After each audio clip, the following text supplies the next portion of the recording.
Ayan mga paryente, isang magandang umaga. Ayan, dito po tayo ngayon sa kalilipat tanim lang na yung papaya po natin. Yung variety po nito ay Red Lady. Ayan, malalaki na po sila noong inilipat tanim at nakikita ho natin medyo nakaka-recover agad po sila mga paryente. Kasi ginawa ho natin bago ho tayo lipat tanim, nagpabaha po tayo. May bakas pa nga ng naglulumot pa nga mga paryente, pero yung tubig ginamit ho natin dyan lang muna sa sapa kasi hindi pa po wala pa pong tubig yung pong ating tubig lagon na nanggagaling po doon sa kabilang farm. Tayo na to kasi nakaka-recover na agad po sila mga paryente. Yan, ito po yung unang batch. Mayroon pa po tayong pangalawang batch po roon. Sa sunod na linggo pwede na rin natin ilipat tanim na po yun kasi malalaki na rin yung agwat po nila, siguro mga 2-3 linggo. Kaya magpang-abot pa po ito mga paryente at hihintay po tayo ng 6 o hanggang 8 buwan bago po tayo makapag-umpisa makapagpitas po rito. Kaya mayroon ng inihahanda po rito 3 plat para po doon sa pangalawang batch po ng ating papaya. Ayan. Ayan mga paryente, sili po tayo dito po sa ating pangalawang batch po ng ating papaya. Ayan, malalaki na rin po sila mga paryente. Kaya balak natin sa sunod na linggo pwede na rin po sila mailipat tanim na po sila. Kahit hindi po dumaan yung ating first batch ng hardening, yung pong bang binibilad po natin dito po sa labas. Ito po yung mga po natin pang hardening stall po sana natin, pero hindi po dumaan yung ating first batch po ng hardening kasi mahirap. Gagawa ulit tayo ng ganito kasi yung ginamit po natin ng seedling bag instead of ganito po. Ito po yung dating seedling bag po natin, ni-recycle lang po natin. Ito po yung ginamit natin kasi hindi po dumadating yung yung ating seedling bag, kaya gawa tayo ng paraan. Ito lang muna. Ang disadvantage po nito mga paryente, yan, hinaharangan po siya, kaya nagdoble-doble po yung trabaho po natin, pero ganun pa man, at least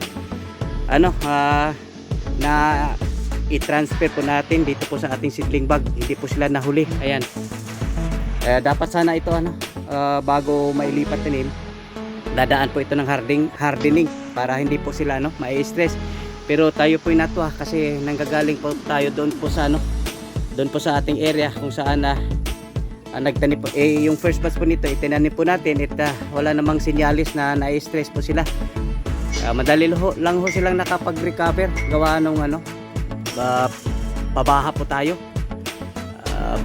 Binubunggahan po natin ng tubig po roon para hindi po ma-stress at yun, hindi nga na-stress po sila, nakapag-recover kaagad.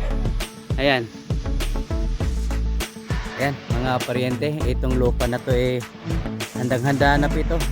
Ito yung pagtamnan po natin ng ampalaya. Kaso nga lang mga paryente, yung presyo po ng gulay po ngayon napakamura, napakabagsak yung presyo, marami siguro po yung supply, nagsabay-sabay. Kaya naisip po uunahin muna natin yung pong talong kasi ito po kasi ampalaya after transplanting 37 days makapag pitas na po tayo. Baka aabutan pa po tayo sa murang presyo. Kaya naisip ko na uunahin po natin yung pong yung talong. Kasi yung talong medyo matagal-tagal po yung talong mga paryente. Magmula nung ipinunla mga 3 buwan bago ho makapagpitas. Kaya uunahin po natin yung talong pagkatapos ng talong dito para magkasabay-sabay po tayo makapagpitas, talong at saka ampalaya. Kasi sandali lang kasi itong ampalaya. Kung sakasakaling maabutan pa natin yung napakamura. Kaya yun na nga, unahin natin yung talong. Naghahanda na po sila doon, pupuntahan po natin.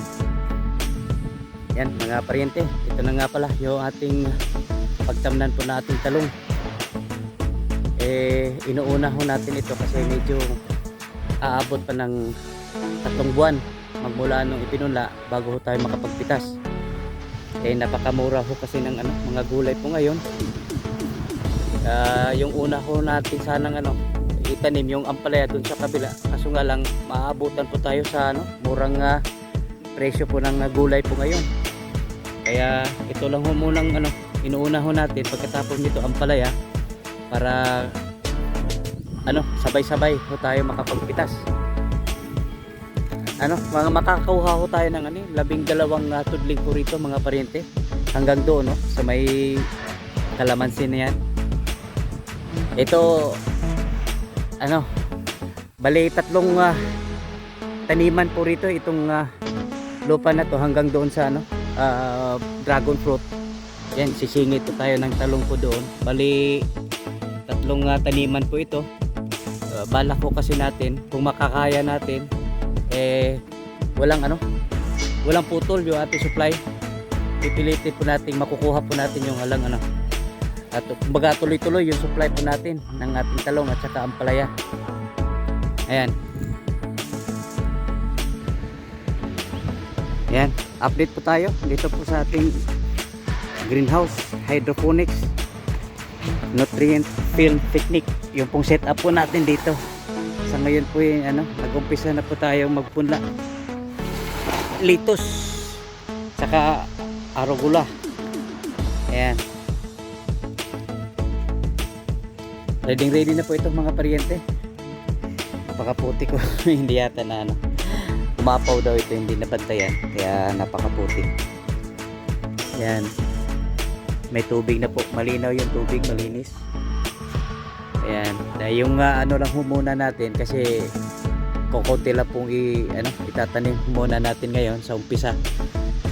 Ito lang yung gagamitin mo natin, itong 2 table setup. Mas maganda ito kasi pwede nating ilalayo yung pagitan po nila para maganda po yung circulation ng hangin at maganda yung tubo po nila pag maganda po yung circulation ng hangin. Ayan, so may tagkuan na dida. Okay pa ng lisuha. Oo pa na mabli. Ito po ay matagal na po itong yung buto po natin. Binagyo po kasi tayo Tino, kaya natigil po ito ng ilang buwan. Sana kung hindi nabuksan yan ay magaganda pa yan. Ang taas kasi ng germination po nitong ginagamit ho nating yung buto. Halos 100%. Ayan, at arugula di unya. Parang wala sa silang sir. Oo. Tapos kwatong kangikan sa Europe na Romaine at testingan. Ayan.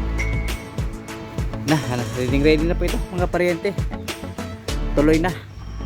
Ayan.